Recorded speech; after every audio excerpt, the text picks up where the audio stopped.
Hello and welcome. My name is Evgeny Rusakov and you're watching TVP World Interview from Vilnius. The role of Central Asia in world politics began to gradually increase immediately after the collapse of the USSR. The geopolitical position of this region, its resource potential and transit opportunities have led to fierce competition between geopolitical players in the region. To discuss the importance of Central Asia, we are joined today by the chairman of the Lithuanian Union of Journalists, Dainius Radzevičius. Hello, Dainius, and thank you for joining us today. Thank you for the invitation. Dainius, first of all, why is Central Asia's region so important? Its historical, actually, role even before collapse of Soviet Union was all the time, because most of cities in these countries, they already celebrated 2,000, 3,000 years, and everything shows for us that this region was all the time very active, at least in transition from Asia to Europe. But specifically talking about nowadays, the role of Tajikistan, like, for example, I visited many times this country, as most of countries of Central Asia, working together for sea organizations. Yes, exactly. At least most of people who knows that Tajikistan has border together with Afghanistan. The place which are famous for many reasons, but one is at least about conflicts, knows most of people. And specific role of this part of the world because it's ruled now by Taliban regime. And Tajikistan is the first country, like in front line, between not just China as a big country, but also Afghanistan and Taliban and Islamic world, which has very radical understanding about how everything can be looked like in the future. And Tajikistan, being neighbor country with Afghanistan, plays specific role in many issues, which shows for us how can be situation worse if we miss something. And for many years, from Tajikistan as partner country, even Lithuanian forces and also American forces, they did a lot of activities in Afghanistan. And nowadays, because China and Russia plays crucial role in this region, and European Union as well, we need to discuss about part of this world, because they can be involved in many good and bad activities. We need to discuss about region which can be impacted by China, Russia, and maybe even worse situation in this region, talking about Iran, Pakistan, and so on. That's why it's very important, and also because, for example, for Lithuania, as a small country, we see how is really increasing number of refugees and people coming from this part of the world. We will definitely come back to Russia and China, but how about Europe?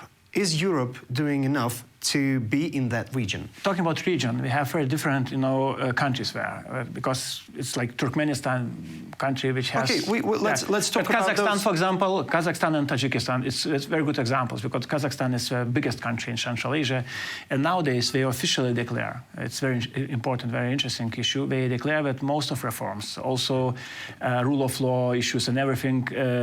For this country, now it's finally with very important declarations that they are trying to reach European Union standards, which is very important. It's crucial for us, what kind of, let's say, best practice they will take. And Tajikistan also is very important because, for example, the mission of European Union are now led by actually Lithuanian diplomat and a former minister, Raimundas Karoblis. They do a lot of things in the humanitarian field, showing that European Union take care about regular people.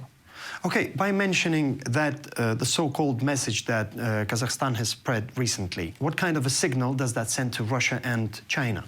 We need to remember that even before big war in Ukraine, Kazakhstan has also some conflicts inside the country, and Russia was involved in, let's say, finding solutions, I would say. But the army and troops of army of Russia was there, and after some, let's say, negotiation with China, they left. That's why I would say informal occupation of Kazakhstan in some way was already example of influence of Russia like big player. And for Kazakhstan countries like this one, it's crucial to have a specific role in the region, meaning that they are surrounded by big countries, but big countries with big ambitions, finding some balance, being aware and showing for local society that they have some future, not specifically being in very close relationship with China or Russia, and also having some specific impact, the economy, army and everything. But the European Union way is totally different. It's involving countries in developing countries. most of these countries like Russia or China, they didn't declare that we try to develop for you. They talk about cooperation, investments, economy, and everything, but European Union case is totally different. We are trying in European Union to help the countries to develop. And actually message which are provided by missions leaders all the time is about European Union support, developing programs and so on and so on. Don't saying that we need something from your side, directly I mean.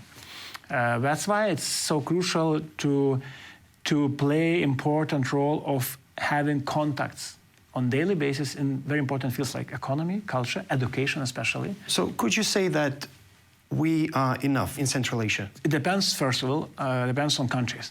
We cannot push any country with our values, and everything. I mean, as much as countries would like to be in some contexts, we need to be ready to prepare something and to develop something.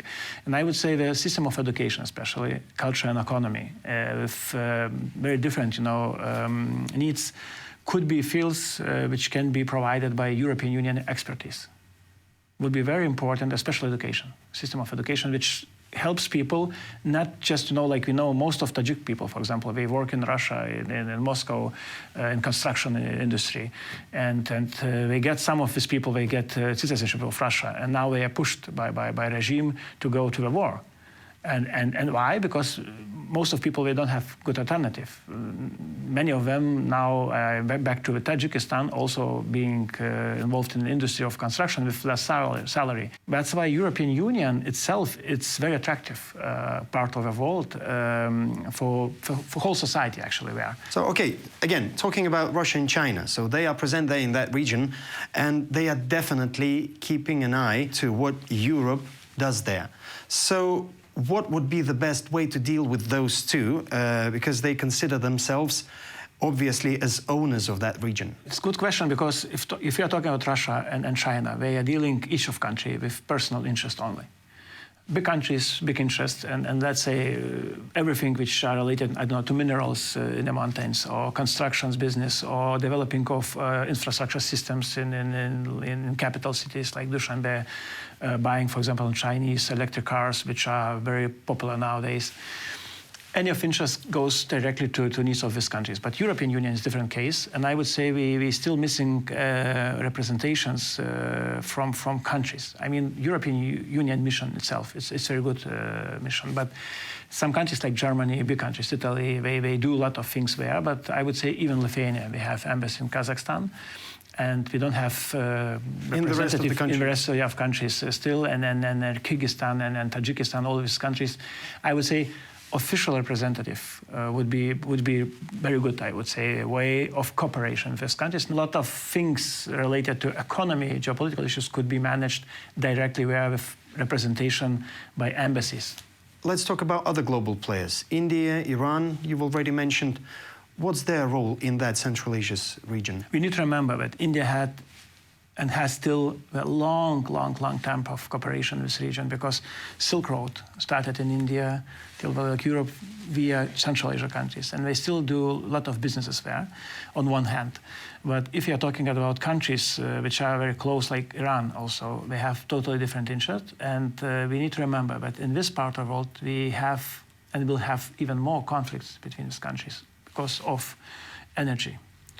Water. Resources, specific water. Maybe most of people don't know, but in these regions, for example, Amudarya and Sidarya, two big rivers, plays crucial role, because... yes, they do. Yeah, and also rivers plays important role, for example, building new power plants, yeah. And we have this billions of already spent money in Tajikistan, but also Afghanistan they do.